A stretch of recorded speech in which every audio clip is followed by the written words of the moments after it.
into it. It infuses a bit of music just right with the movie. And apparently, just Wikipediaing him, it said that he started out in the music industry in bands. So, like music videos, or he was playing in a band? No, he formed a rock band. It says called Dopo Yum. They also played with Phantom Planet. Wow, that guy. Yeah. So yeah, he's played in bands. So I honestly have a love for musicians that also write for TV or write for movies. I don't know. There's some intrinsic, inherent trust that I have in them. Because you are a little bit of a musician. I'm yourself. a little bit of a musician. But you want to be. Well, no, Tell I'm a us little more bit about your relationship with your mother. I'm a little bit of a musician. I'm more of a musical dilettante. What was if she? you will. Oh, yes, a music teacher.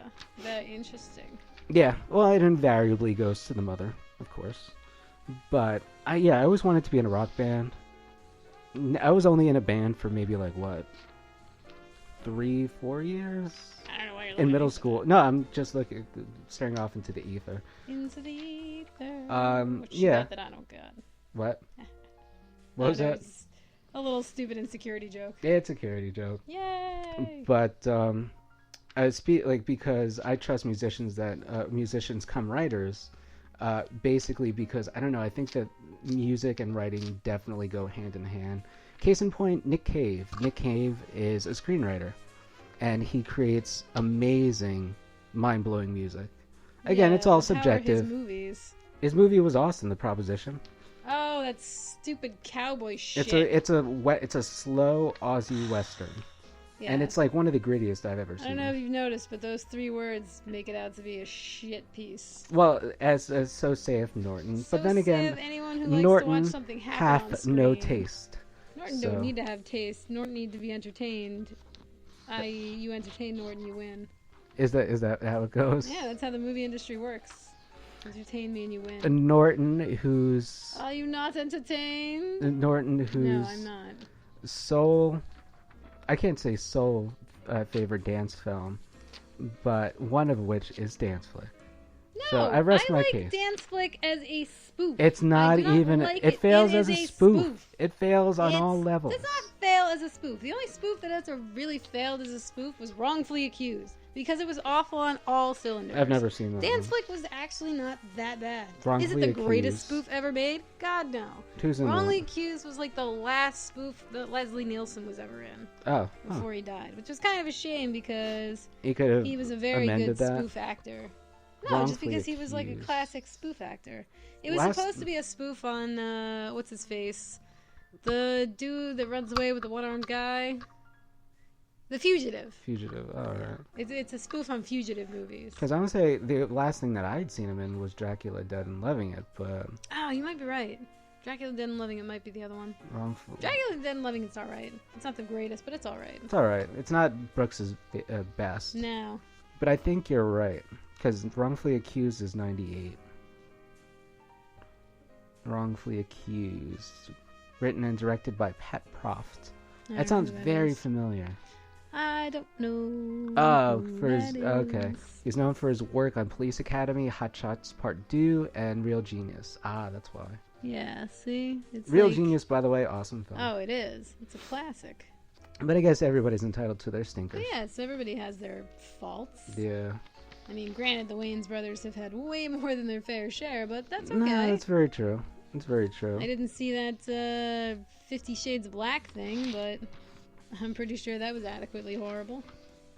Yeah, but you probably would have seen that anyway. Wow. I mean, possibly on a matinee. That's the thing. They have that whole special, and I can't do it right now because of freaking school. Yeah. Not cool, man. But I give the trailer, from what I had seen, and having no prior knowledge of the film, not even hearing of it until I went onto the Apple Trailers website, I give it a solid 4 out of 5. I can't necessarily say 5 out of 5 because it has the potential to disappoint. Well, every movie has the potential Every to movie disappoint. technically has the potential, unless, and I'm not familiar with the writer-director, so I mean, my apprehension is a little up there, but I'm totally willing to give it a shot. So a solid 4 out of 5. And if I ever see it, then I'll have a full report, or if Norton and I both see it. I don't know if Norton... It's not really a horror film. It's a horror comedy, so I don't think Norton's... No, I'd be fine. Norton has an aversion to seeing something like I'd be that. Okay. You'll never see horror films. No, I don't like straight horror movies. But like movies like Shaun of the Dead, where they kind of do... They try to do like a mix of horror comedy. It never works for me, because I'm always like, as soon as you make me laugh, I'm not afraid anymore. Yeah. So you can have like jump scares in there, and I'll be like, oh, okay. I'll be kind of excited by them, but I'm not going to be... It's not like a horror movie where I'm constantly on edge and I'm waiting for the next terrible thing to happen. Comedies relax me, so as soon as I laugh, I'm like, all right, I'm good. I can relax in this movie. Nothing terribly awful is going to happen. Yeah. And even if it does, they're going to lighten it up at some point, so I'm good. Yeah, that's the thing. As long as there's enough levity in the movie, then you could show something kind of horrible. Case in point, Deadpool. Yeah. And you won't feel any revulsion towards it. It'll be fun. Yeah, some pretty heavy shit happens in Deadpool, but it's still good stuff. Yeah. Which, by the way, I just wanted, as an aside before I play sponsors, I did want to say that it is official that the new Wolverine movie will be rated R. Oh, the last one that what's the his face last one, is going to be and in? it will be based on Jackman? It will be based on Old Man Logan. Oh God. Yep. This is going to be the most painful X-Men movie ever. Well, Wolverine movie. I think it has the potential to be that. Not only that, but Batman v Superman, which I always think of in my mind. I always think of like a Good Wife episode. Yeah, it does sound like a law case episode. Like they're just in the courts, like he parked in my parking spot. Yeah, there will be no adjudication today. What I was going to say was that officially is announced, I think today or yesterday, as rated R too. Oh, yep. So everyone's jumping on the rated R bandwagon. Yeah. Although I want to say really quickly, which I think was kind of a dick move, and they a lot really quickly. Yeah. Well, I'll get to the dick move right after a word from our sponsors. The following announcement has been paid for by the New World Order. Hello, this is the intrepid traveler, Paul London. Good journey, y'all. When you're ready to whip your rock out, do it with Coach Kev at Damage 365 Radio.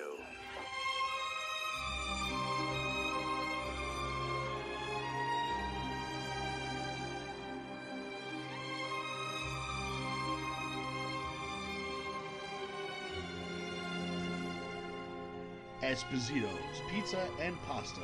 Check us out on one of our fine locations, 930 Route 34 in Matawan, New Jersey, or 233 East Main Street in Manasquan, New Jersey.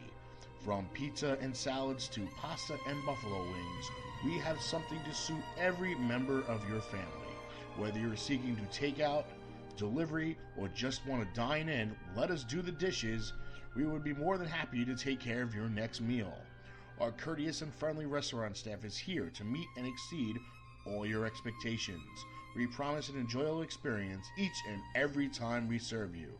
Try our award-winning sesame seed crust pizza, the recent winner of first place in the Las Vegas Pizza Open in the Artisans Division. Visit us online at sesameseedpizza.com for store hours, menus, and phone numbers, or just stop by one of our two great locations. You'll be glad you did. Esposito's Pizza and Pasta, so close to eating at Mom's, but without all the yelling.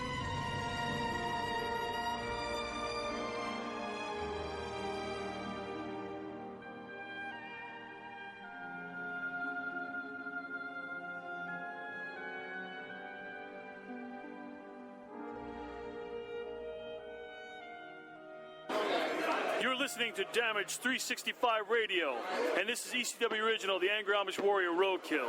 Chickens.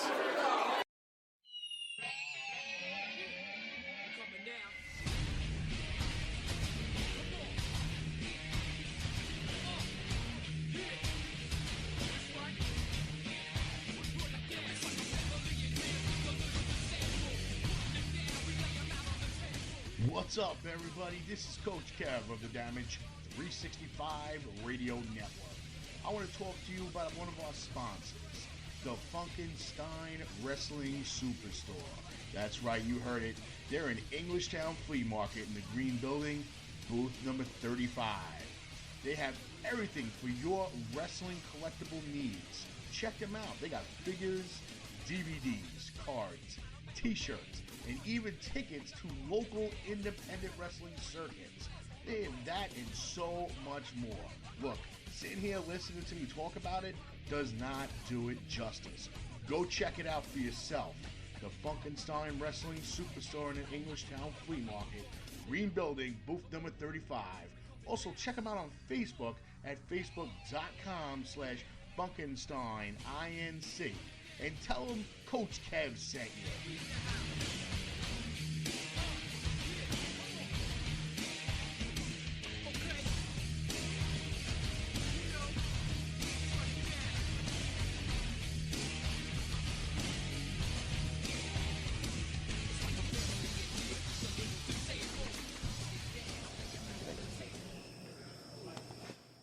This is former WWE superstar The Patriot, and you're listening to Damage 365 Radio. Do not touch that dial. USA, USA, USA! The following announcement has been paid for by the New World Order.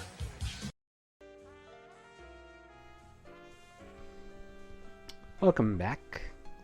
Okay, back to the dick thing that I was going to say, that the dick move that DC, I think, had perpetrated, which was, there was a guy that was, I can't recall his name, but he recently reached out, a terminal cancer patient. He recently reached out to DC to get, to as a request. Because I don't know how many. I guess he has a mere few weeks to live or something like that. He wanted to see the movie. He wanted to see the movie in advance, and DC said no. Huh. Which I think is a dick move. I mean, you know what? If Disney, who are very, very guardful of their properties, I mean, if Disney can do it, why can't DC? First of all, Disney has an extremely important public image to hold up. That's true. So if they turn down a terminal cancer patient, well, that's you don't know true. how many people with terminal cancer are going to be fuck your park, Disney, and then all their families are going to be like, fuck you, Disney. That's true. Like, you don't. Nobody gives a shit about Warner Brothers. I don't know if Warner Brothers doesn't have anything they have to protect. On the side of Warner Brothers, though, or if it's DC, or if it's a joint decision. I mean, it's one of those things where I think their statement ultimately was,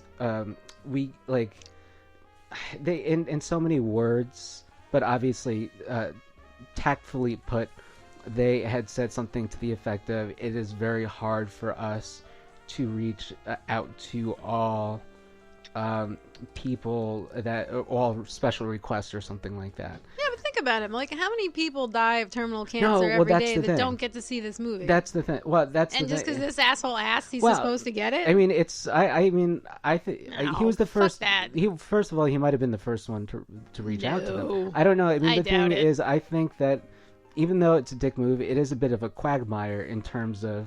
I mean, you want to protect your property, and the thing is that obviously the guy who had seen the Star Wars movie, he had to sign a waiver, and I'm sure Disney, like you don't fuck with the mouse. They basically probably said, if you release any of this information out, like once you die, even if you're still alive, even if you don't die, we'll have the mouse Stapo come to your house and kill your family. Yeah, that's more than likely. But Warner Brothers, DC could have done the same thing, and I hear from a couple of different sources. Not sources. I shouldn't say sources. Like you're a freaking radio newspaper dude. Well, not. I mean, reporter. Wow, and I'm out. Well, yeah, not. Oh. I mean, people who have worked for like DC before, but not only that. I'm mainly talking about friends that just have read a lot, are huge fans of DC. They're like, DC's sort of burning itself into the ground. Recently, they have been with what's his face at the helm. Zack Snyder? No, not filmically. I mean, just all around. Dan DiDio. Yeah.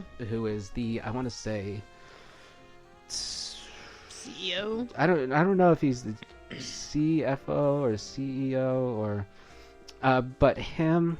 I mean, there's, I want to say let's see, I got to get this right. I think Joe Quesada's the Marvel guy. Joe Quesada's Marvel.